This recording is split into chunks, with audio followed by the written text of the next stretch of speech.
Today I'm with my amazing friend Nicole Gibson, but she's not just an amazing friend, she's an amazing human being. I mean, her list of achievements are quite extensive. Thanks for your time today, Nicole. So welcome. So I've had to put a number of her achievements on this list here, and it's pretty extensive. So this is always a painful experience. Just to name a few. Hearing this. Well, just to name a few of her achievements, right? At age 21, she was listed as one of the top 100 women of influence by the AFR. She's a recipient of the Pride of Australia Medal. She's completed 3 terms as the youngest Commonwealth Commissioner for Mental Health. She's spoken and facilitated workshops with over 250,000 Australians, as well as speaking at Oxford University. She's the recipient of Queensland Young Achiever Award and a few other awards. Basically, this list goes quite long, and long story short, we're here today to speak about her new company, which is Love Out Loud, and her new app that she's developing called In Truth. Nicole, Can't awesome wait. to have you. Thank you, Tarek. Nicole, let's start off with an easy question. You don't want me to get too philosophical. We don't have to talk about the self. Well, we should. We should always talk about the self, but that's where we're going to start. Okay. So, firstly and foremost, who is Nicole Gibson? Take away the achievements, take away the external things. Who are you as a person?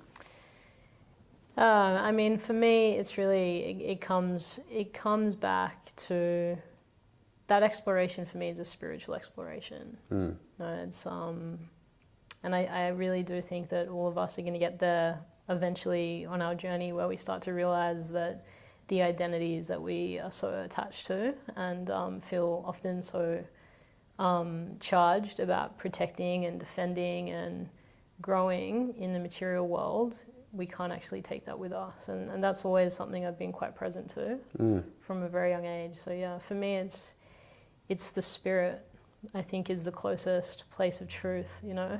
Who we are in our stillness, that's the closest to source I think we can really get. So would I be right in saying that what you're trying to say is that we're connected to everything and everyone? We're part of spirit. Spirit is everything. Yeah, the oneness. And I think not enough people have had an experience of that. It really is, you know, you can try to verbalize it, but ultimately it's an experience. Connectedness, oneness, non-separation, whatever you want to call it. So what led you on your journey? And, you know, was it a calling? Was it something that happened to you? How did all this start? It was for sure a calling that came from deep suffering. So,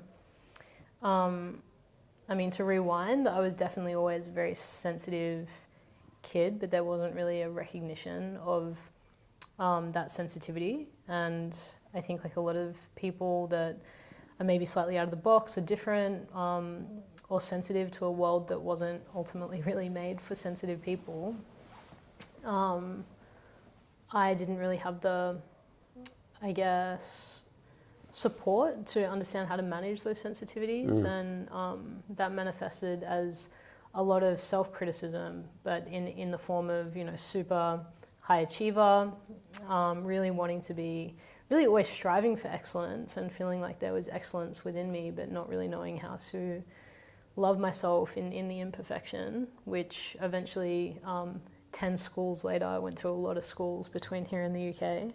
I left mainstream school and went to a performance school, which was an interesting experience. It was sort of the best and worst years of my life, because on one hand, I was with my first love, which was performance, and I loved the discipline and I loved the art form, but no one had really ever taught me, I think many of us, how to love myself. And so it was a really high pressure environment, a lot of competition, a lot of comparison, you know, mixed with my very, I guess, type A personality. For me, that led me down the path of an eating disorder, which by the time it got to a place of crisis, I really had to start asking questions I guess not many people ask until potentially the later part of their life. And being confronted with death in that way was for sure, I guess, my moments of awakening, my moments of enlightenment, and there's no way I would change anything that unfolded at that time, because it gave me a perspective that I'm so grateful for every day now. It's interesting because you know, I see it in my work, working with a lot of high performers. You know, you can have all the external material success on the outside, but there's still a lot of people that don't love themselves properly. Totally. You know, they may seem to have all the success, but you know, they're still within themselves and not at peace. And something that we're never taught as children, which is, you know, how to fundamentally love ourselves properly. Yeah, it's the longest journey. You know, I think it can be the hardest journey too. And really understanding these unconscious drivers, you know, anyone with ambition and drive, I think the paradox is these qualities are so revered in our society, and in a way, rightly so. You know, if someone's ambitious and they're fearless and they're going after, you know, the things that they're saying they want in life and that society deems as the most important things, of course, there's things in that to feel inspired by. But what we don't often stop and ask is, well, what's really behind that drive? What are they running away from? You know, and a lot of the time it's themselves. They're running away from. Or an insecurity or something that they're trying to cover up for, or feeling of lack. 100%, yeah. And I do think you can have huge, you know, expansion and growth and success from a place of wholeness, of course. But you've got to start to prioritize that inner work so that, yeah, those drivers are coming from a different part of you. So, I mean, we could be here forever talking about this subject, because, you know, when you talk about, you know, the self-love, yeah, when you talk about self-love and then psychology and mindset, and, you know, the different ways we cover that up as human beings, you know, it's such a deep topic, and I don't think a lot of people want to explore that aspect of themselves, of, you know, actually looking at that person in the mirror and who they are. And well, they do, but don't know how to. Yeah, or don't know, because we were never taught it. For sure. So leads me to my next question, which is, you know, it's probably related to the previous question, but what do you think your purpose is here? You know, you've manifested on Earth as Nicole Gibson. What do you think your purpose is now? I mean, the big picture purpose is to build a civilization of love. And although I've had many different kind of pursuits, that's really been the through line, and I guess potentially quite a different experience of entrepreneurship to many. Was that a common theme throughout your different projects that you've done? Yeah. From like when you were younger till now? Yeah, and that's what I was sort of just about to speak to. I haven't ever chased, you know, a business idea because it was a good business idea. I had a calling, which was essentially to bring more love to the world. And how did that calling come through? Like, how do you find that calling? Well, for me, it was the confrontation with life or death and meeting the grace of God in that space. You know, it was really an experience of feeling like I had no will left. I was so broken in that experience, and I didn't know how to get better. I sort of compare anorexia to an addiction. It had, you know, its vines were suffocating me. I didn't know how to get out of that prison. And yeah, I mean, it's an inexplainable thing, you know, but being at that rock bottom and truly having a meeting with spirit, it woke something up in me that from that moment on became something I couldn't ignore, you know, and it was a presence that started to guide me in my life. And of course, I had to meet that with courage. I had to meet that with willingness. I had to meet that with perseverance. And it's not like I had that experience and then, you know, I was healed. It was still a journey, and it was a very, very hard journey. But the awe I felt and the reverence I felt was so powerful that that just kept winning every challenge, you know, every hurdle. My love of love, of unconditional love, continued to win. And I think that's the truth of love. Like a lot of people say to me, less so now, I guess, because we've got enough runs on the board that people are starting to recognize that there is a real power behind, you know, love-based intention in business in particular. But in the early days, very much like, love's a little bit esoteric. People aren't going to get behind it, but people, what they don't yet understand, and what I wish for people to understand, is it's really only the power of love that's going to support humanity in overcoming some of the biggest societal, political, environmental challenges that we face. Because it's the only thing that allows you to think in an infinite way, perform miraculous goals, achieve miraculous things.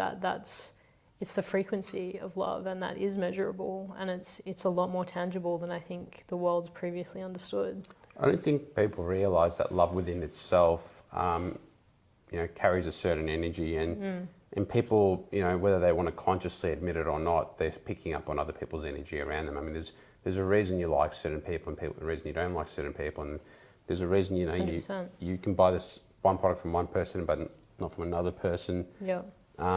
So yeah, the power of intention and love are no doubt are pretty important.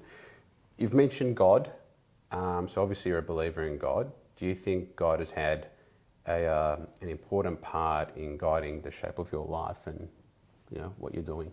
Yeah, it's completely shaped by that relationship, 100%. And I see my role more as a messenger. I think so many people get caught up, as so many of us are aware, in arguing about the shape of God and the form of God, but really it's an experience. I think meeting it within you first. There's no amount of theory that can even, Still a subject I struggle with, It's still a subject that I struggle with, Yeah. Brought up in this, capitalist 3D material world, and then, you've got the concept of God as well. It's something that I even struggle with, and, God's there and you believe in God, but at the same time you feel the absence as well, because, it's the ego versus the heart, and, that inner conflict. Yeah, I think it often comes back to the willingness. How willing are you to really give everything, to call it a spiritual path? And I think a lot of the time people think that that's void of what's material, and that's not true. I mean, there's a lot of resource that now is coming to me and to the company and to my team. You actually told me a story about how you met one of your early on investors. Can you share that with the audience? You were in a cafe and...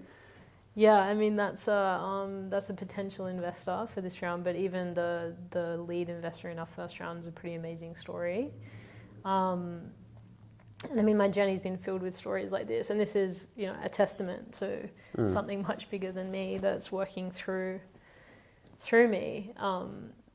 So our lead investor in our first round, I was actually about to facilitate a program, and I felt just really like sort of at my wit's end of stress, and there were a few things with the event that weren't going right, and it was the night before the event, and I had a team call, and I was like, guys, I just don't think I can do this, and that never happens. Like, I'm always showing up, And they were like, they'd never seen me like that, so they were really shaken by it, and I was like, I don't think I can facilitate this program, and I said, look, just give me until the morning to decide. I went into meditation and got present, and the call was, you need to show up, and I showed up, and I facilitated the program, and at the end of the program, I was telling them about the concept of the tech we're building, and they loved it, and then one of the participants got in touch after the program that night and said, I really want to introduce you to my dad, and I was in LA about to go to London, and I'd made a deal with myself that I was going to close the round by the time I left LA, and I was about a week out of leaving LA, and I still hadn't closed the round. And I said, yeah, I would love to meet your dad. She said, I think he'd be a good person to speak to about the tech. And we get on a Zoom call, and he's like, oh my goodness, like, I can't believe it's you. And he had been in the audience with his wife at a conference I'd spoken at about 5 years prior. Wow. And apparently that was a really defining kind of moments of realization for him and his wife. And he he said, how much you need to close your rounds? And I said, this much. And he said, no problems, like it'll be in your bank account within the next week, you know, no DD process, just Bang. complete trust. And, you know, that's one of many stories like this. And I think that's not me, that's not, you know, there's nothing within that I can take credit for. It's just God playing his hand. God playing his hand, and my role in that's to just be diligent and willing and trust, you know, even when I feel it's so hard, I can't do it. It's remembering, like, it's not you that's doing it. And if you trust, you're going to be supported. Wow. You're technically defined as a social entrepreneur. How do you balance pursuing societal interests with being an entrepreneur and making a profit? First things first, being an entrepreneur is something that's always been innate within me. So I feel, I guess, very blessed and lucky when you look at the characteristics of an entrepreneur, someone who loves taking risk, existing in ambiguity, creating nothing, so something out of nothing. That's always been me. So I've never felt in contention with that. And I do really believe that those qualities, although some probably can be cultivated, I personally believe that many are innate. I don't think every single person can grow to love uncertainty, grow to love risk. I do think that there are sort of nature-based qualities there. And yeah, I'm just lucky because of what my mission requires so much risk, I guess, that was always within me. And I like to draw a distinction between the differences of the entrepreneurial spirit and leadership. Not every entrepreneur is a leader. No, I've seen that many times. They can be a great entrepreneur, come up with great ideas, create a great business, but in terms of growing and scaling it, they're terrible at it, you know? Yeah, and they're not necessarily invested in the work required to be a good leader. You know, that's been a huge journey for me, and one that will be never ending. I'm always seeking to be a more impactful leader, a better communicator, you know, someone that's walking beside my people, that empowers my people, so on. That isn't innate, you know. I think you have to work at that, especially when you're a visionary and you're living 30 years in the future. Learning to come back and guide people is a completely different thing. And how do you balance the aspect of, you know, societal interests as well as making a profit and what you're trying to achieve? Because, like, you know, you have to make a profit for your investors. How do you balance that out?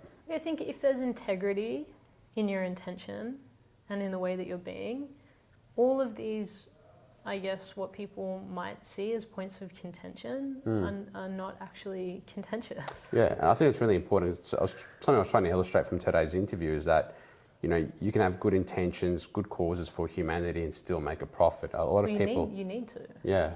I mean, my first company was a non-profit, and part of the reason I wanted to venture into commercial business was I was frustrated by the mindset. I don't agree that there should be a mindset when it's related to a social cause or a challenge socially that you're trying to solve, that it's, you know, dirty or wrong to take money. No, if you're solving a problem that needs to be solved, it's your responsibility, and it's up to you to be diligent enough to figure out how to solve that problem in a way that's sustainable and scalable.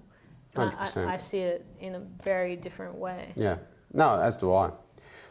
So what do you think are the biggest issues that are facing teenagers today? Teenagers? Yeah. Yeah, I mean, comparison, I would say, is the number one. Well, one of the main things, which has obviously been exacerbated through just how much comparison they have access to. Social media, that sort of thing. Yeah, and I think more deeply than that, this was actually something I was writing about on the plane. I think the breakdown of language is going to have an impact that's so far-reaching that we can't even quantify. What do you mean by a breakdown of language? Well, you look at the English language, and this is true in many languages, because short-form communication is now so normal. Yeah. You know, we're losing thousands of words from the English language essentially every year. You know, and that there's a huge impact on that when you think about your ability to Articulate, think, articulate concept. Wow. You know, a lot of kids are now just speaking in emojis. Like, of course there's going to be an impact of that, you know. I think if you want to even add to that, I think you look at TikTok or Instagram Reels or things like that, right? They're 1 minute videos, so they're conditioning people's attention spans to be for 30 seconds, 15 seconds or a minute maximum. Less. It's like if it's any more than a minute, under 3 seconds. Yeah, if it's any more than a minute, I can't focus on it. Yeah. It's a huge problem, of course, you know, like we need this generation to be problem solvers of really huge problems. Like my personal view is we're going to see a massive transition in our lifetime and their lifetime for sure, away from old systems or systems that I think will inevitably start to crumble, say, in our lifetime. And that means there's an invitation, which can be such an exciting invitation. We're going to have the opportunity to redesign, rethink, reorient. That's going to require discipline in thinking. That's going to require, you know, tenacity. There are all of these qualities, again, leadership qualities, that are so necessary. And yeah, of course, you know, our relationship with delayed gratification is so crucial when doing this sort of thinking and work, which we're going to need that generation to do. I guess the dystopian version of the future, if this isn't developed, is all of us are living inside a simulation owned by Meta, you know, and that's definitely something that I'm advocating against and trying to solve, or trying to create alternative pathways, you know, for humanity, because I do think that that's where we'll head if thinking isn't challenged now, you know, and if young people aren't nurtured to bring forward their genius, and attention span's a big part of that. There's got to be a love of learning. There's got to be an acquisition of knowledge. Like, how crazy that we've never had so much access to knowledge, and yet our attention span's never been shorter. That's a tragedy. Merging with AI isn't the answer, you know. I would agree with that, but some people might call us old-fashioned. No. So you've set up this new company, Love Out Loud. What does the end vision of Love Out Loud look like? Our 10-year vision from here is to build a civilization of love. Our former vision leading up to 2020 was to build the world's largest love-based movement. And in 2 years, we engaged 40 countries and had an impact on 1 million people. And then going through the pandemic, we really came together and started doing some deeper thinking into, okay, what are we really going to need in order for this mission to thrive and grow and expand and scale, and started to realize Love Out Loud 1.0 was very much about developing the philosophy, developing the methodology, and sharing that through events and trainings, and changing people's lives in that way. And then going through the pandemic, we really realized, actually, we're at a point, you know, we're at a juncture in human history right now where we need entrepreneurs to start thinking, what are the new systems? What are the technologies of the future? You know, how can we actually build infrastructure of all kinds, physical, emotional, mental, spiritual infrastructure that can guide and hold and support people into a new way of being? And that's really when my mind started going into the granular of how could we develop technology that guides people to a place of truth and understanding at a more rapid rate than maybe what traditional development or inquiry could do. Okay, so you've set up this new app called In Truth. That's what you're developing at the moment. And it's good that you've touched on it, because you got into it a bit sooner than I did. What is the purpose of In Truth, and what is this app going to deliver to people? How's it going to help them in their everyday lives? Yeah, so what majority of the population still don't know is that they have a subconscious mind. The subconscious mind Okay, well, talk to me more about this. Yeah, it drives 90% of your experience, and it also contributes to why, when you've said you want to achieve something and you're not achieving it, that resistance, that friction, that tension, that difficulty, there's an explanation beyond just you're not smart enough, you're not talented enough, you're not willing enough. Actually, no, your subconscious holds potentially conflicting belief systems to what you're putting out there consciously as wanting to create. And so, to give a really mundane example, maybe you say, I'm going to get up tomorrow morning at 6 a.m. and I'm going to go for a run, and you set your snooze button and you wake up and you're like, I cannot do this. Yeah. There's two parts of you in that. One that really, really is there for it, and the other that's holding you back. And there's a neurological explanation to that. And so, long story short, imagine if you could align the subconscious and conscious mind, Wow. and the nervous system, which Yep. is a whole other, podcast. But when these parts of you come into coherence, achieving things becomes a lot more easeful and a lot more instantaneous. So the human system is still so untapped in terms of its potential. And I started to see this facilitating so many people when people would come into the space and say, I'm here because I want this in my life. Maybe it's I want to meet the love of my life, or I want to build this amazing business, or I want to, the body of my dreams, whatever it was. And I would start to see as a facilitator, okay, these are the subconscious blocks, barricades, belief systems, trapped emotions that are preventing this person from really claiming that reality and going all in. And realizing that there's biosignals as you start to meet some of those limitations in someone that are signaling where the blocks are. So is this a bit like kinesiology as well? Like, is it incorporating that, or what is it? Kinesiology uses muscle testing, so that's one of the data points we use in the tech, mimics muscle testing. Yep. So that's the tension your muscles are holding when you think about a belief or an idea. Yep. Also, EEG, which is measuring valence and arousal in the brain. And the app will be able to measure that? Yep. Wow, okay. With hardware. Yep. So is your mind going towards something or away from something, which is an indication, of where you're at in terms of your alignment to the idea. And arousal, body heat, which is basically measuring a way of measuring arousal and stress in the body too. So looking at how we bring these data points together as it relates to belief systems, so that we can get a true measurement of how aligned someone's system is to a belief or an idea. And are they testing this on themselves? So they're putting in a belief into the app, and then they're then testing a statement? Exactly. So you could put in the statement, I'm in perfect health, and you'd get what's called a C-score, which is the core IP that we're developing. Yep.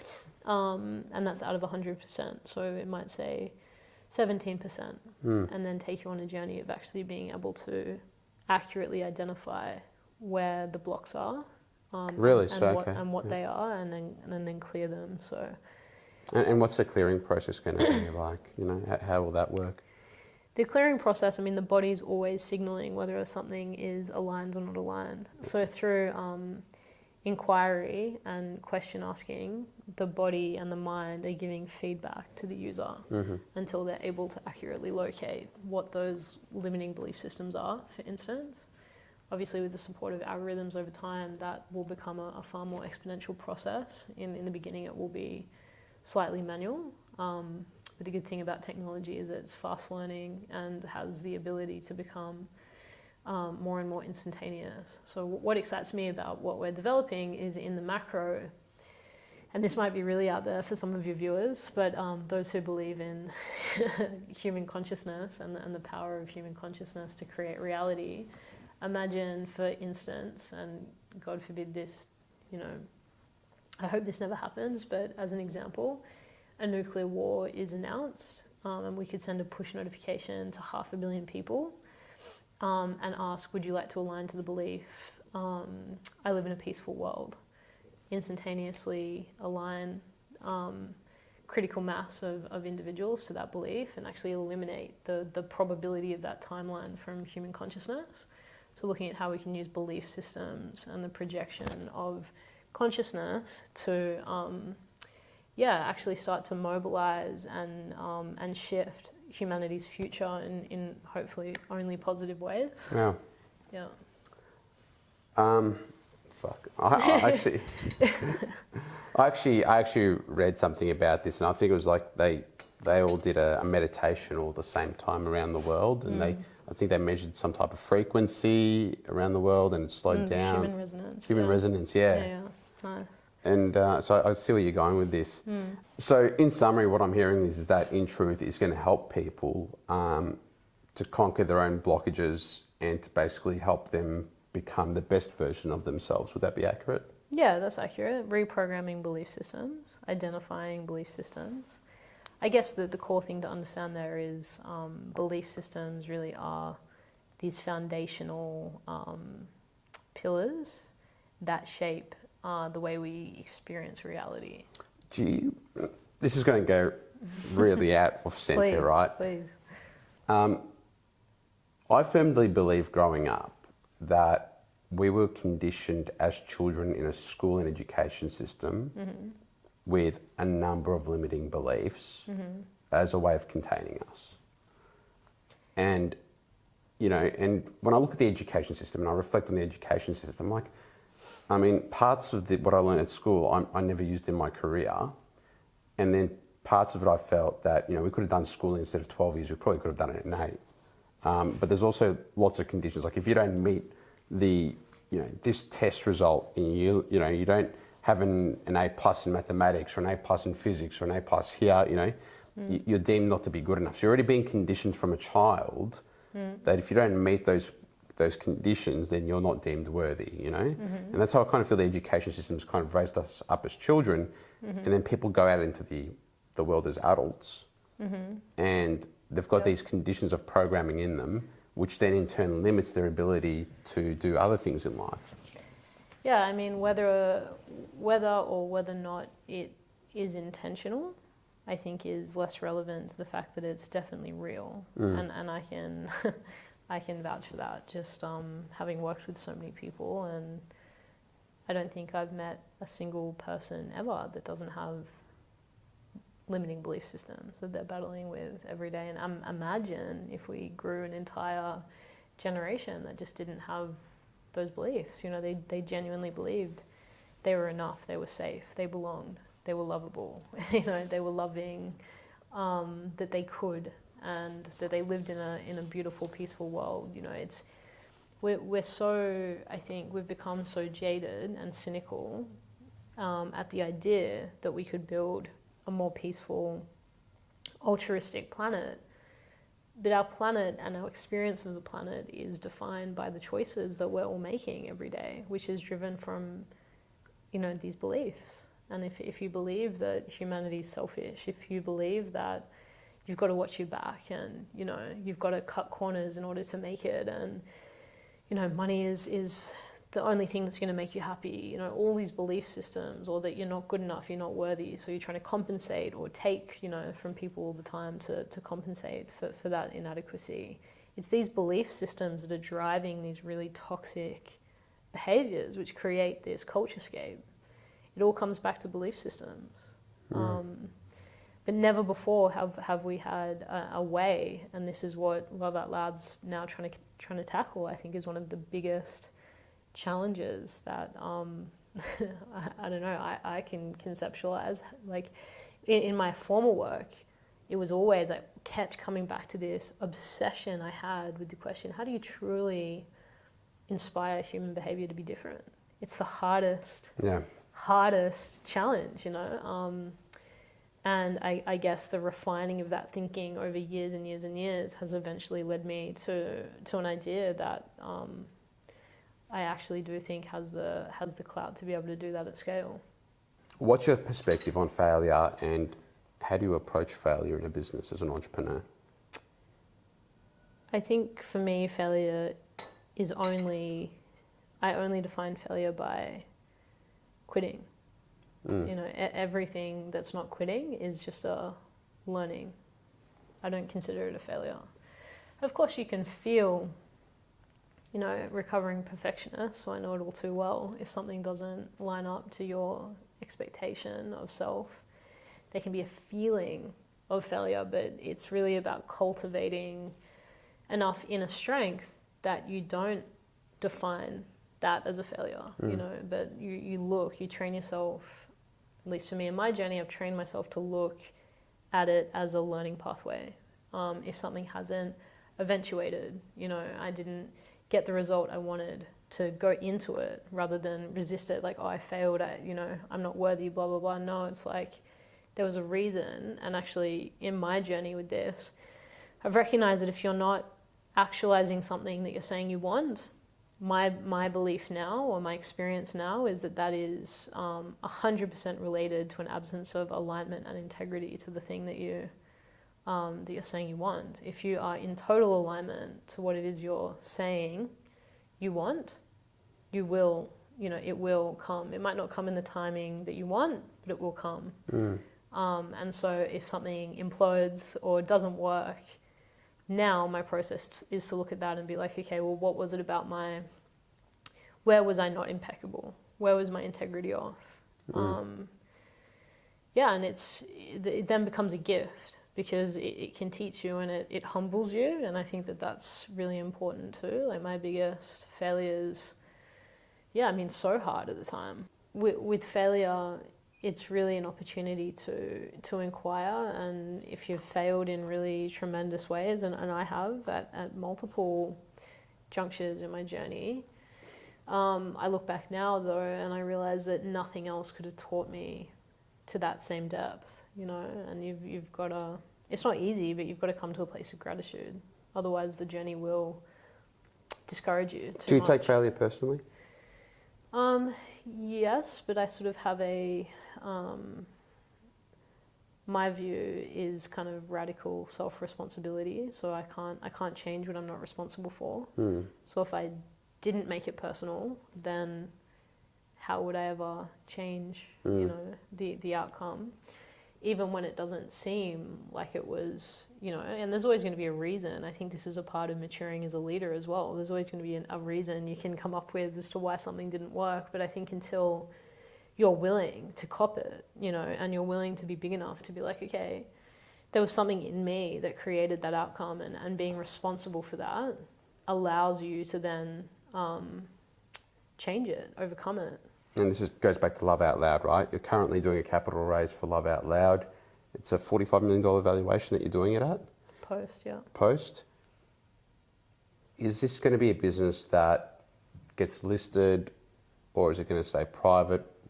What's your future aspirations for Love Out Loud? It won't be listed publicly.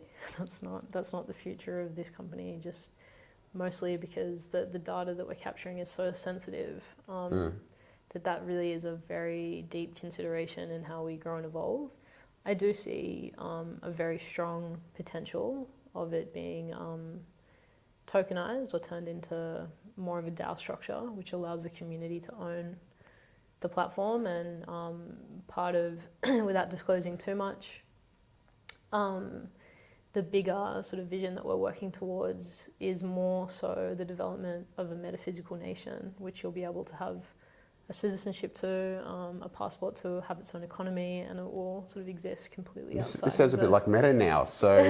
No, it's like the light version, and there's no virtual reality component. Yeah. It's just technology that really enables sovereignty, which is our number one sort of value as a company is protecting human sovereignty. Would you ever sell your business to, say, the likes of Google or Facebook or anything, or anyone that big? Absolutely not. That's just not, it's not even, there's no amount of money, there's nothing. Awesome. Yeah. Nicole, thanks for your time today. Thank you so much.